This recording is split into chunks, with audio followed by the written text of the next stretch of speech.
मुल्क के हालात पर जब नजरें डालते हैं तो सबसे पिछड़ा कौम मुसलमान नजर आता है। पूर्व न्यायाधीश राजेंद्र सच्चर की अध्यक्षता में एक रिपोर्ट तैयार की गई जिसका नाम सच्चर कमेटी रिपोर्ट दिया गया।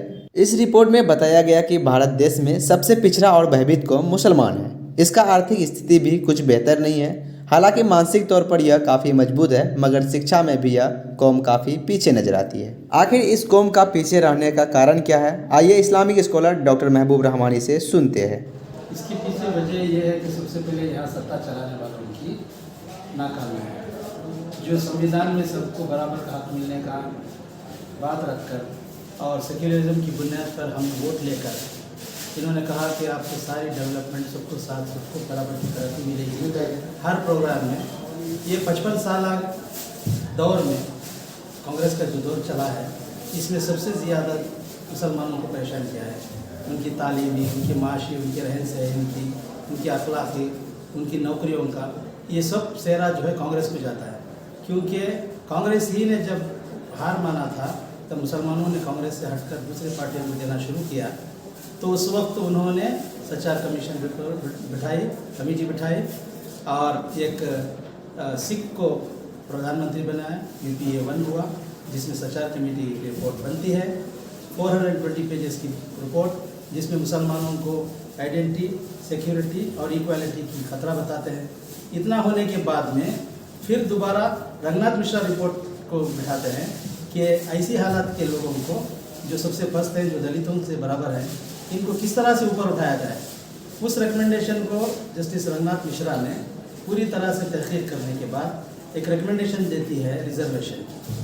15% माइनॉरिटीज़ को है, लेकिन उसमें चूँकि मुसलमानों की आबादी ज़्यादा है, वो 10% मुसलमान है। तो 10% मुसलमानों को सिर्फ एजुकेशन और एम्प्लॉयमेंट में देने की बात रखी जाती है। तो उस फाइल को एक बक्से में रख के छोड़ दिया जाता है, कभी उसके बारे में चर्चा नहीं होता। और UPA 2 जब ख़त्म होने के दौर में ला के रखते हैं, वो भी उसके बाद जबकि वो फाइल लीक हो जाती है और अखबार में आना हो जाता है, रखने के बाद उसको चर्चा करने के लिए 15 मिनट भी उन्होंने नहीं दिया। तो आप मान सकते हैं कि जिन्होंने सच्चार की रिपोर्ट निकाली है, यानी एक पेशेंट का डायग्नोस हुआ, उसकी सारी तफ्तीश हुई, उसका रेडियोलॉजी, पैथोलॉजी, एक्सरे सारी तफ्तीश हो गई और रिकमेंडेशन के लिए एक और डॉक्टर के पास भेजते हैं।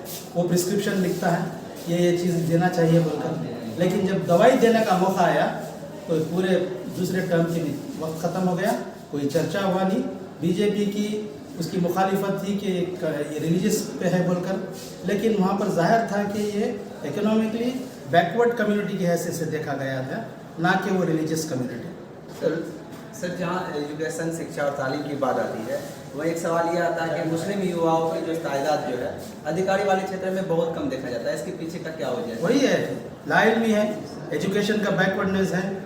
राइट टू एजुकेशन एक्ट किसमें है? कॉन्स्टिट्यूशन में। तो सरकार की जिम्मेदारी बनती है कि वो कॉलेजेस बनाए, ये क्या कहते हैं उसको, ट्रेनिंग सेंटर बनाए, यूनिवर्सिटीज़ बनाए। सरकार की जिम्मेदारी थी ना। तो मुसलमानों के इलाकों में आप जाके देखिए, मुसलमानों के इलाके में सिर्फ गंदगी मिलेगी और पानी की किल्लत होगी, समाजी ज़िंदगी बहुत पस्ती हालत में होगी। वहाँ कोई ना आंगनबाड़ी होगा, ना प्राइमरी हेल्थ सेंटर होगा, ना कोई कम्युनिटी सेंटर होगा, ना कोई स्कूल होगी। उसी के मुकाबले में दूसरे इलाकों में जाके देखिए, यहाँ पर मिलेगा आपको चाय की दुकान, पान की दुकान और खान पान की दुकान, और उनके इलाकों में जाके देखिए वहाँ पर स्कूल भी होंगे, ट्यूशन सेंटर भी होंगे, ट्रेनिंग सेंटर भी होंगे। ये जिम्मेदारी किसकी थी? सरकार की थी ना। तो सरकार कौन चला रहे थे? कांग्रेस ही तो चला रही थी ना उस वक्त। अब आने वाली सरकार से हम क्या उम्मीद रख सकते हैं, क्योंकि वो तो कम्युनल है, वो पहले से ही मुसलमानों को बैकवर्ड करने की पे तुली हुई। सर एक चीज़ ये भी है कि अक्सर जो है मुस्लिमों का नामा पे जो है कई टाइटल जोड़ा जाता है, आतंकवादी, जिहादी या फिर दहशतगर्दी। क्या ये मुसलमान जो है इन शब्दों का जो है सचमुच में हकदार है? अगर नहीं इस्लामिक स्कॉलर जो है खामोश क्यों उड़ाते हैं इन बातों पर? देखिए, ये सब बनी बनाई एक स्टोरी है, ये बना बनाया है, ना कोई टेररिस्ट है। उसका सबूत यह है कि 14 साल, 25 साल, 21 साल, 22 साल होने के बाद जितने मुसलमानों को इन्होंने दहशतगर्दी का दबा लगा के जेलों में रखा था, वो 22% रिहा हो रहे हैं ना। तो इसका मतलब क्या है?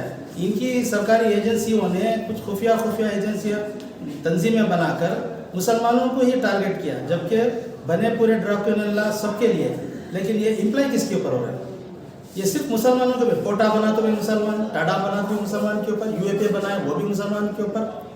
ये एक पूरी सोची समझिश है कि मुसलमानों को ही टारगेट बना के बदनाम करो और उसके ऊपर राजनीति करो, बताओ इनको दुश्मन और वोट वसूल करने का, वोट बटोरने का काम करो। ये पॉलिटिकल इनका काम है, तो खुलकर आ रहा है, जस्टिस मिल रहा है। 21 साल बाद 24 साल बाद भी लोग हमारे जो नौजवान जो जेलों में गुजार कर बाइज्जत रिहा, तो 24 साल की उनकी ज़िंदगी का कौन देगा, ये बड़ा सवाल है।